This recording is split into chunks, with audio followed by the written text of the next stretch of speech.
तब उसके बाद करें। हाँ, बद्रीनाथ विधानसभा क्षेत्र के अंतर्गत यहाँ पर विकासखंड के मुख्यालय पोखरी में आयोजित हमारी इस पत्रकार वार्ता में हमारे सभी सम्मानित पत्रकार साथियों का हार्दिक अभिनंदन है, स्वागत है। सम्मानित हमारे जिलाध्यक्ष श्री मुकेश नेगी जी, हमारे यहाँ पर हमारे रुद्रप्रयाग के अंतर्गत जखोली में आदरणीय प्रमुख साहब श्री प्रदीप थपियाल जी, आदरणीय हमारे सम्मानित श्री श्रवण सती जी, सम्मानित श्री यहाँ पूर्व हमारे अध्यक्ष चमोली में पहले जो अध्यक्ष रहे हैं आदरणीय हरि सिंह रावत जी, संजय रावत जी, इस तरफ से तमाम हमारे साथी पवार जी और हमारे श्री नेगी जी। आप सब जानते हैं कि बद्रीनाथ विधानसभा क्षेत्र में उपचुनाव गतिमान है और यह उपचुनाव गतिमान इसलिए है कि कांग्रेस के विधायक राजेंद्र भंडारी जी द्वारा लोकसभा चुनाव के ठीक पहले जैसे ही लोकसभा चुनाव डिक्लेयर हुआ और मुझे प्रत्याशी के रूप में कांग्रेस पार्टी ने नामित किया, ठीक उसी समय ऐन मौके पर राजेंद्र भंडारी जी ने अपने विधायक पद से इस्तीफा देकर भारतीय जनता पार्टी में वो शामिल हुए। मैं समझता हूं उनका ये कृत्य उत्तराखंड की राजनीति को दूषित करने वाला कृत्य है और बद्रीनाथ विधानसभा क्षेत्र के लोगों से मैं घर घर जाकर, गांव गांव जाकर और आपके आज इस चैनल, आपके चैनलों के माध्यम से, प्रिंट मीडिया के माध्यम से, आप सबके तमाम उन पोर्टलों के माध्यम से जो वास्तविक रूप में इन पहाड़ों की आवाज को बुलंद करते हैं, मैं आप सब लोगों के माध्यम से यहाँ के लोगों को ये निवेदन करना चाहता हूँ कि इस प्रकार के मौका परिस्थिति की राजनीति को आईना दिखाने का ये उचित समय है। बद्रीनाथ विधानसभा क्षेत्र के उपचुनाव का परिणाम किसी सरकार की सेहत पर किसी भी प्रकार का कोई विपरीत असर नहीं डालेगा, लेकिन बद्रीनाथ के सम्मानित मतदाताओं ने यदि यह संदेश दिया यहां से कि अनैतिकता, स्वार्थपरक राजनीति और सिर्फ अपने हितों की रक्षा करने वाले नेताओं को हम पसंद नहीं करते हैं और अगर उन्हें दंडित किया तो निश्चित रूप में आगे आने वाले समय में ये तमाम उन नेताओं के लिए एक सबक साबित होगा जो नेता अपने दलों को इसलिए कि वो अपने हितों को दूसरे दल में जाकर पूर्ति कर सके, जनता के हितों को पीठ दिखाएं, ऐसे नेताओं को निश्चित रूप में ये सबक होगा। मैं आप लोगों के चैनलों के माध्यम से और प्रिंट मीडिया के आपके समाचार पत्रों के माध्यम से यहाँ की जनता से यही निवेदन करने आया हूँ कि कृपया इस समय ये मौका है कि आप उत्तराखंड की राजनीति को सही दिशा दीजिए। ये मौका है कि उत्तराखंड की राजनीति को सही दिशा दी जाए और जो सिर्फ और सिर्फ अपने स्वार्थ के लिए राजनीति करते हैं ऐसे लोगों को दंडित किया जाए। आपके प्रश्न हो तो उनका स्वागत है। गुजर जी, आपने पूरा बद्रीनाथ विधानसभा का भ्रमण किया और खासतौर पर देखी होंगी तमाम प्रकार की समस्याएं यहाँ पर रही। इन समस्याओं को लेकर क्या कुछ कांग्रेस का स्टैंड रहेगा चुनाव से पहले और चुनाव के बाद? देखिए, चुनाव से पहले हो या चुनाव के बाद हो, कांग्रेस हमेशा जनता के हितों की बात करती है और हमेशा जन सुविधाओं को बढ़ाने की बात करती है जिससे कि आम लोगों का भला हो सके। हमने हमेशा जन सरोकारों की राजनीति की है और जन सरोकारों की राजनीति के चलते ही जब कांग्रेस पार्टी का ये पक्ष राजेंद्र भंडारी जी से सहन नहीं हुआ तो वो जन सरोकारों की राजनीति को छोड़कर वो अपने सरोकारों की राजनीति में आगे बढ़े। तो कांग्रेस का हमेशा ये पक्ष रहा है कि कांग्रेस जन सरोकारों की राजनीति करती है। लखपत बुटोला जी यहाँ से चुनाव जीतेंगे तो मैं ये उम्मीद करता हूं और यहाँ के मतदाताओं को विश्वास दिलाना चाहता हूं कि वो अपने संघर्ष के बल पर, वो अपने स्किल के आधार पर, यहाँ की पॉलिटिकल स्किल के आधार पर, उस ताकत से यहाँ की तमाम सड़कों का कायाकल्प करेंगे जो बदहाल हैं। खास करके पोखरी विकासखंड में मैंने देखा कि सड़कें बहुत ही बदहाल हैं। उन सड़कों का पुनर्निर्माण करेंगे, उनको ठीक करेंगे।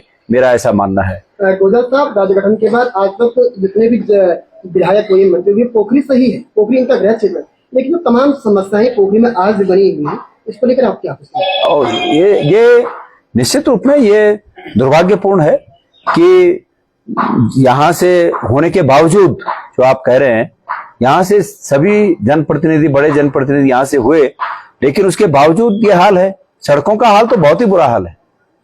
आप अगर गोपेश्वर की तरफ जाएंगे तो आप देखेंगे जहां तक पोखरी का सीमा क्षेत्र पड़ता है वहां तक सड़क का हाल क्या है, और जैसे दसौली शुरू होता है तो कुछ बेहतर है, वहीं पर फर्क आपको पता चल जाएगा। तो इसलिए मेरा ये मानना है कि जनप्रतिनिधि जब जनता के हित की बात सोचेगा तो सरकार से मांग करेगा, चाहे विपक्ष में हो, सरकार से मांग करेगा भाई इसको ठीक किया जाए। सरकार नहीं मान रही है तो उसके अंदर इतनी कुवत होनी चाहिए कि वो सरकार को मजबूर करे उस काम को करने के लिए, क्योंकि राजनीति तो संघर्ष का रास्ता है ना। राजनीति थोड़ी ऐसे थोड़ी है कि बस घर में पड़े रहो और आराम से सब कुछ मिल जाएगा। तो संघर्ष की राजनीति करने वालों के लिए ये कोई मुश्किल काम नहीं है, और लखपत पटोला जी संघर्ष की राजनीति करने में निश्चित रूप में सफल होंगे। इसलिए मेरा मानना है कि वो यहाँ की सड़कों को दुरुस्त करेंगे और यहाँ के जन अपेक्षाओं पर खरा उतरेंगे। जी, राजेंद्र भंडारी को आप ही की सरकार में कैबिनेट में कर रहे हैं, 2 साल भाई मैं ही उसका सूत्रधार हूं, मैं ही उस बात का सूत्रधार हूं, और मैं इसलिए उस बात का सूत्रधार हूं कि मैं अपने कमिटमेंट का पक्का हूं। जब सरकार टूट रही थी तो मेरा उनसे कमिटमेंट था कि मेरा नंबर आएगा लेकिन मैं नहीं बनूंगा, आपको बनाएंगे। हम उस कमिटमेंट के आदमी हैं, प्राण जाए पर वचन न जाए, हम उस कमिटमेंट के आदमी हैं। लेकिन उन्होंने मेरे साथ जो कमिटमेंट किया था, उस कमिटमेंट के उनके मन में कुछ था और उनकी जुबान पे कुछ था। मैं बहुत आहत हूं इस बात से कि भाई ठीक है, हम लोग इंसान हैं, जिंदगी में कई बार दूसरों को मिलेगा। उससे ज्यादा तकलीफ मुझे तब हुई जब वो भाजपा में जाने के बाद उन्होंने ये कहा कि गणेश गोदियाल और मैं अब नदी के 2 पार्ट हो गए हैं, जो हमने कभी नहीं मिलना है। हम इंसान हैं, कई मौकों पर मिल सकते हैं। उन्हें अगर कांग्रेस पार्टी की किसी बात से अपने को वो सहमत नहीं समझ रहे थे तो उन्हें पार्टी प्लेटफॉर्म पे वो बात रखनी चाहिए थी, और खास करके इलेक्शन के टाइम पर इस प्रकार के अनैतिक कृत्य नहीं करना चाहिए था। ये अनैतिक कृत्य है और दोस्ती के साथ भी घात है। आपको मैं बता दूं, हमारे संस्कारों में, हमारे धर्म में विभीषण नाम कोई अपने बच्चे का नहीं रखता है। हालांकि विभीषण भगवान राम के भक्त थे, लेकिन फिर भी विभीषण कोई नाम नहीं रखता है। और कर्ण, ये पता था उनको कि मैं दुर्योधन का साथ दे रहा हूं, दुर्योधन अच्छे नहीं है, लेकिन उसके बावजूद बतेरे लोग कर्ण नाम रखकर स्वयं को गौरवान्वित महसूस करते हैं। क्यों? क्योंकि वो उन्होंने दोस्ती के धर्म को निभाया। तो ये अतीत से हमारे संस्कारों में है, हमारी परंपराओं में है, हमारे ग्रंथों में है। तो इसके लिए उन्हें इस बात से निश्चित रूप में सीख लेनी चाहिए थी। लेकिन उन्होंने ये जो कहा कि गणेश गोदियाल और मैं अब नदी के 2 पार्ट हैं, मेरे मन पर बहुत आघात पहुंचा। उनके ये बात कहने के बाद भी मैंने उन्हें फोन किया,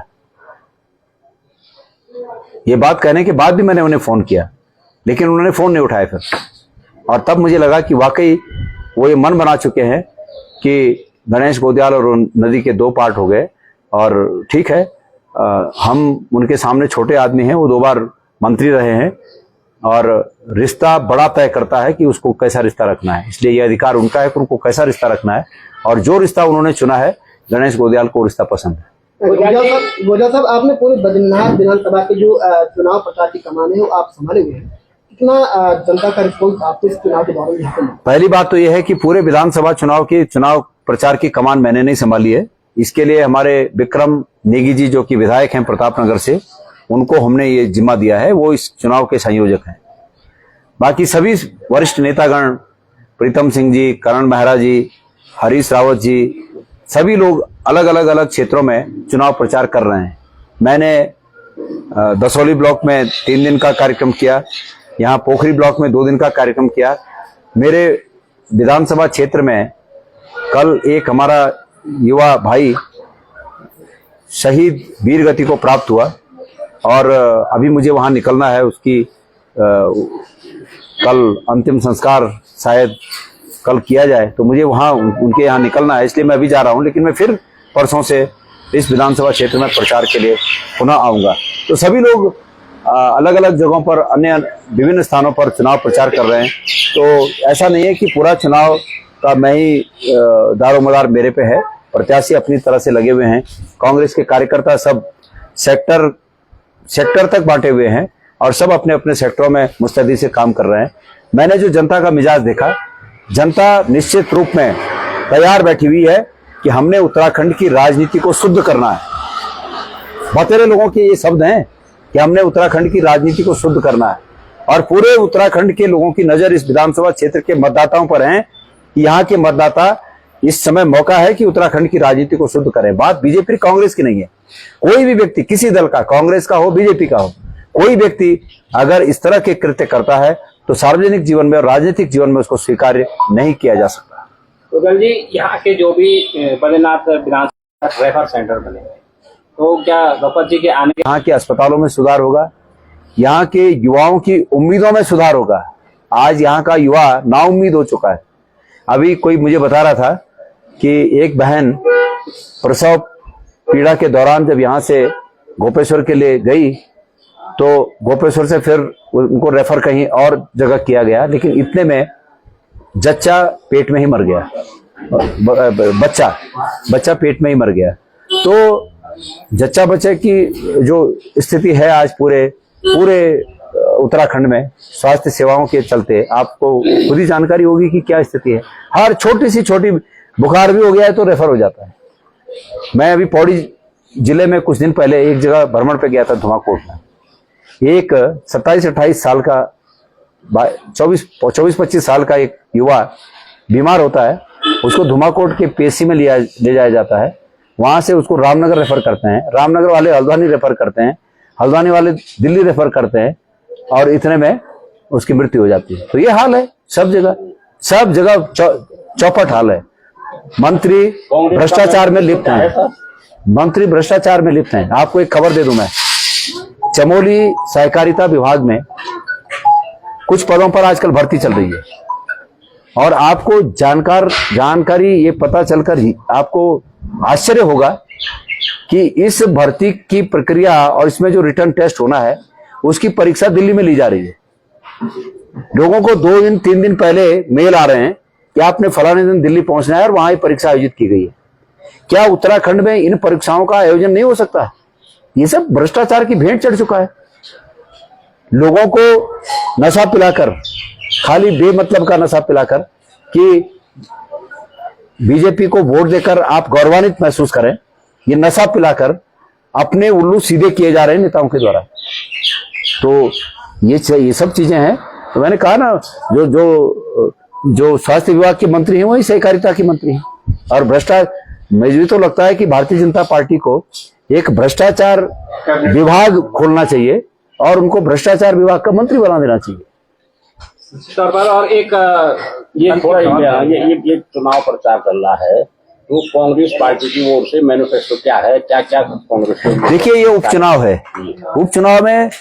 उपचुनाव में मैनिफेस्टो जैसा कुछ नहीं होता। उस विधानसभा क्षेत्र के ही मसलों को मुख्य स्थान दिया जाता है और इस विधानसभा क्षेत्र के जो मुद्दे हैं वो हमारे वक्ताओं द्वारा, हमारे प्रचारकों द्वारा उनको ही स्थान दिया जा रहा है। अभी आपने यहाँ पर पोखरी में स्वास्थ्य सेवाओं की बात कही, ये हमारा मुख्य मुद्दा है। सड़कों का हाल हमारा मुख्य मुद्दा है और उत्तराखंड की अस्मिता से जुड़ा हुआ जो ये प्रश्न है कि भाई नैतिकता और अनैतिकता में फर्क महसूस किया जाए, ये हमारा मुख्य मुद्दा है। तो सर, एक बड़ा सवाल है, लगातार भारतीय जनता पार्टी के कार्यकर्ता कह रहे हैं कि इस बार यदि फिर से विपक्ष का नेता बनता है तो फिर वही कहेंगे कि हमारी सरकार ने हम कुछ काम नहीं कर पाए। इसमें क्या कहना है? भारतीय जनता पार्टी के कार्यकर्ताओं को राजेंद्र भंडारी जिंदाबाद बोलना मुबारक हो, यही कहूंगा मैं। पहले भारतीय जनता पार्टी के कार्यकर्ता राजेंद्र भंडारी मुर्दाबाद कहते थे और आज वो अपनी खुशकिस्मती समझें कि उनको आज भारतीय जनता पार्टी के कार्यकर्ताओं को राजेंद्र भंडारी जिंदाबाद बोलना पड़ रहा है, तो ये उनकी खुशकिस्मती महसूस करें। हो हम तो जो संघर्ष जनता के लिए करना है वो करते रहेंगे और ये जरूर वो बोल रहे होंगे कि हम जिताएंगे, लेकिन अंदर से वो कितने कुपित हैं वो आप भी महसूस करते होंगे और हम भी महसूस कर रहे हैं। सर जी, एक अंतिम सवाल आपसे ये है कि पर्यावरण का जब भी मुद्दा आता है, क्योंकि इस बार वन जैसे वन बहुल हमारा प्रदेश है, यहाँ पर सबसे ज्यादा आगजनी की घटनाएं हैं और 11 लोगों की मृत्यु भी हुई है। इस तरह की जो घटनाएं हो रही है उसके लिए भी कुछ सोचा जाएगा? देखिए, मैं ये कह रहा हूं कि सरकारों को, कोई भी सरकार हो, और खास करके चूंकि वर्तमान में बीजेपी की सरकार है, तो उसको परिलक्षित कर मैं ये बात कहना चाहता हूं कि सरकार को समय से पहले कदम उठाने चाहिए। गर्मी हर साल आती है, तय समय पर आती है। मार्च के बाद गर्मी ग्रीष्म काल शुरू हो जाता है, अमूमन आग लगने की घटनाएं होती हैं। तो सरकार पहले से क्यों नहीं तैयारी करती? सरकार सोई हुई थी। इसी प्रकार बरसात आती है, जून जुलाई से बरसात शुरू हो जाती है, तो आपदा प्रबंधन विभाग सोया रहता है, और जब आपदा आ जाती है तब सड़क फरक करने की कोशिश करते हैं, तब तक कुछ हाथ नहीं लगता, तब तक सब। तो सरकारों को दूरदृष्टि सरकारों के पास होनी चाहिए। उत्तराखंड सरकार के पास दूरदृष्टि नहीं है। मुख्यमंत्री धामी जी की सोच सिर्फ खनन और शराब के कारोबार तक है, उनकी सोच यहीं तक सीमित हो गई। आपको पता ही होगा कि हमने ये सुना था कि बैंकों की शाखाएं खुलती हैं, इस प्रदेश में शराब की दुकानों की शाखाएं खुल रही हैं। माना आपकी पोखरी में एक दुकान होगी, अगर मुझे पता नहीं है, या शराब की दुकान अगर है, तो उस शराब की दुकान को एक सर्टिफिकेट, एक लाइसेंस दे दिया होगा, परमिशन दे दी होगी कि तुम ब्रांच में खोलो। तो ये मतलब उनका ध्यान सिर्फ और सिर्फ खनन और शराब, इसी पर केंद्रित हो गया। तो कौन देखे वनों में आग लगना, कौन देखे हॉस्पिटलों में बदहाली, कौन देखे कि नौकरियां बेची जा रही हैं, कौन देखे कि तमाम विभाग जो हैं अपने अपने तरीके से अपनी अपनी ढपली और अपना अपना राग अलग अलग अलाप रहे, कौन देखे कि आपदा आने वाली, ये सब कौन देखे? क्योंकि वो तो मस्त है अपने दो विभागों को लेकर, आपदा, ये खनन और शराब। तो ये सब स्थिति है। अच्छा, यहाँ की जो सबसे बड़ी समस्या, यहाँ के बच्चों को भटकना पड़ रहा है पढ़ने के लिए, और पिछले कई सालों से ये राजनीति का मुद्दा भी बना हुआ है। इस विषय पर भी कुछ कौन से कॉलेज के लिए? पॉलिटेक्निक के लिए। कांग्रेस के समय वो पॉलिटेक्निक खुला था। मैं पिछली बार भी जब आया था, तो जब मैं लोकसभा चुनाव के प्रचार के दौरान आया था, तो तब भी ये मुद्दा था कि भाई अगर आप जीत गए तो यहाँ पर पॉलिटेक्निक स्टार्ट कराइएगा।